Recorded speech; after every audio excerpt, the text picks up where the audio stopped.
You have stayed somewhere you knew you should leave, not because things were good, but because you had already put so much in, so much time, so much effort, so much of yourself, that walking away felt like throwing it all away. That feeling has a name, one of the most documented traps in behavioral economics, not a character flaw, but a predictable misfire of the brain that keeps people stuck long past the point the evidence says go. Here is something that happens to almost everyone. You are sitting across from someone, or staring at a spreadsheet, or walking into a job you dread, and somewhere in the back of your mind, a clear voice says, "This is not working." And you know the voice is right. The data is there, the pattern is there, maybe the misery is there.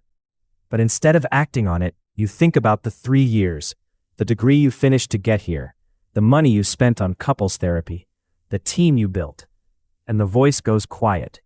Not because you answered it, because you drowned it out with arithmetic, with a running tally of everything you have already put in. This is the sunk cost fallacy in its most common and most costly form. It is not stupidity. Every study on this mechanism finds it in educated, high-functioning people who in every other domain of their lives make rational decisions. What makes sunk cost so powerful is that it does not feel like a bias. It feels like loyalty. It feels like commitment. It feels like not being a quitter. And those things are socially rewarded, which means the trap is reinforced from the outside exactly when you are most vulnerable to it on the inside. Here is the science behind why this happens. In Thinking, Fast and Slow, Daniel Kahneman describes one of the most replicated findings in behavioral economics. Losses feel approximately twice as powerful as equivalent gains. This is loss aversion, and it is the engine running inside the sunk cost fallacy. When you consider leaving a situation you have invested in, your brain does not perform a clean cost-benefit analysis. It does something far more emotionally loaded. It registers the prior investment as something you already own. Walking away means losing that owned thing. And because losses are felt twice as sharply as gains, abandoning past investment triggers a pain response that is disproportionate to the actual rational cost of leaving. This is the asymmetry Kahneman documented. It is not that you are failing to think clearly, it is that your brain's threat detection system is treating a future decision as if it were a present loss of something tangible. A 2019 paper by Tate and Miller confirmed that loss aversion is a primary driver of sunk cost persistence. The stronger an individual's loss aversion profile, the more likely they are to continue investing in a failing course of action. And critically, this effect holds regardless of intelligence. The mechanism is pre-rational. It runs before deliberate thinking gets a chance to intervene. But loss aversion is only part of the mechanism. There is a second layer that makes the trap far stickier and far more personal. When you invest heavily in something over time, you do not just invest money or hours, you invest identity.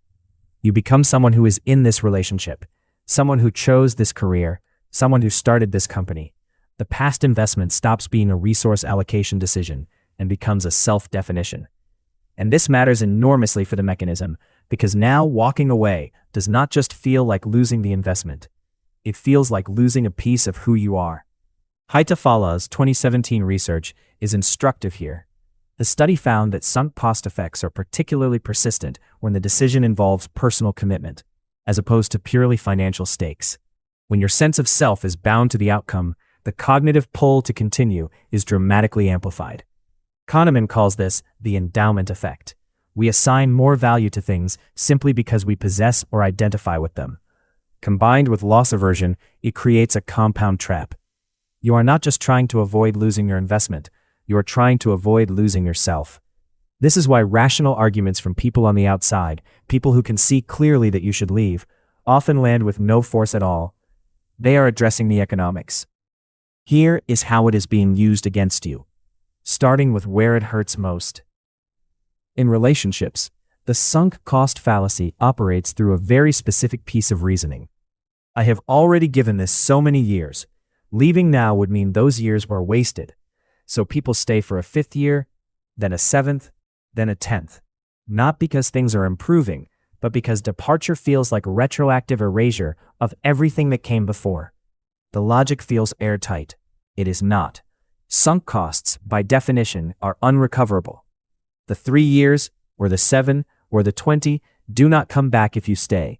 They are already gone whether you leave or not. Staying does not redeem the past, it only consumes the future.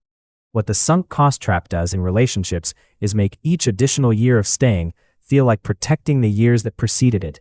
But that is not how time works. Each year you add is a new cost, with its own opportunity cost, its own trade-off. Huang's 2021 research found something particularly relevant here. When an investment has a personal or human name attached to it, a person, a named project, sunk cost effects are significantly stronger than for anonymous financial investments. A relationship is the most named, most personal investment there is, which is exactly why the pull to stay is so much more powerful than the math alone would predict. The career version of this trap is arguably even more insidious because it has institutional scaffolding built around it. You spend 4 years and significant money getting a degree, then 2 years in a field you chose to match that degree, then a few more years climbing a ladder in that field. By year 8, the idea of changing direction does not just feel financially costly. It feels like a betrayal of every choice you made at 22. The credential is the anchor, and because the credential is visible, you can point to it, frame it, put it on a resume. It functions as a constant reminder of what you have already spent. This is the mechanism Kahneman describes. We treat prior decisions as evidence that our current path is correct, rather than evaluating the current path on its own merits. The construction industry study by Demerkesen in 2025 documented this exact pattern at an organizational level. Mega projects continue consuming resources long past the point of rational return because the accumulated investment creates institutional pressure to justify prior decisions. The same psychology operates in individual careers, and the trap compounds. Each promotion, each credential, each year of tenure increases the perceived cost of exit. The ladder you have climbed becomes the cage you cannot see. Walking away from a career you built your identity around feels not like a strategic pivot. It feels like a confession that the whole thing was a mistake. In projects, whether a startup, a renovation, a creative work, a business plan, the sunk cost trap takes its most financially visible form, and it escalates. The pattern is almost mechanical. You invest in a project, the project hits problems. The rational response is to evaluate it fresh. Does this project make sense now, with what you know now?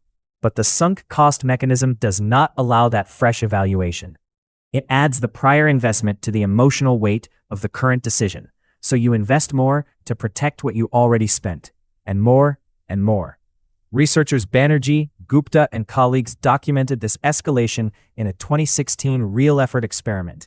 Participants consistently invested additional effort into failing tasks specifically because they had already invested effort, not because the additional investment was rational. The investment itself created commitment. This is the escalation of commitment, a direct consequence of sunk cost reasoning applied iteratively. In business, it is why organizations continue funding projects that internal data clearly shows are failing.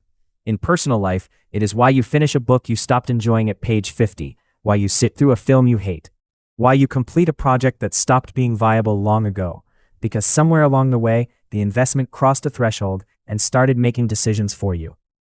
Here is how to fight back. The tool that cuts through the sunk cost trap is a single question, what this video has called the fresh start test. Ask yourself, if I woke up tomorrow with no history in this situation, no years spent, no money invested, no identity attached, would I choose this today? Not would I be glad I had this past, would I choose this now, going forward? That question is the cleanest way to isolate the present tense value of the situation from the accumulated weight of past investment. If the honest answer is no, you are being held by sunk cost, not by the situation's actual value, by the psychological residue of what you already spent. Kahneman's framework gives you the language to name what is happening. Loss aversion is making the exit feel more costly than it is. The investment is already gone. The only live variable is what you do next. A second tactic is what behavioral economists call perspective accounting. Stop tallying what you have spent, and instead ask what you would need to see in the next 30 days, the next quarter, the next year, for this to be worth continuing. Set that bar before you evaluate.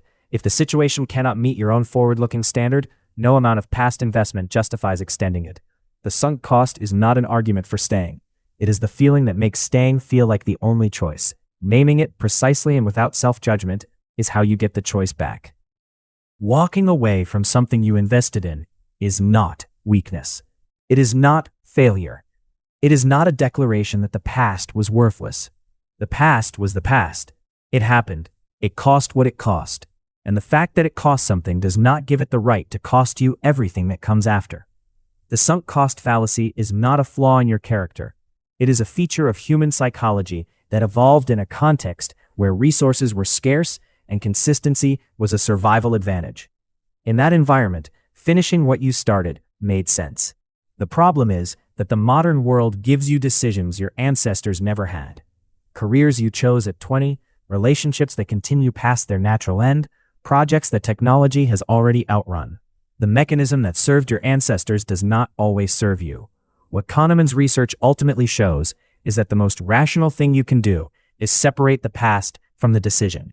The years you spent are real. The money you spent is real. The effort is real. None of it is recoverable. And none of it should be the reason you give one more year to something that right now, today, you would not choose. The question is not what you have already lost. The question is what you are still choosing to lose, day, by staying. If this changed how you think about why we stay too long, explore the Mind Trap playlist. Link is on screen now. And if you have not already, hit subscribe. We publish every Wednesday.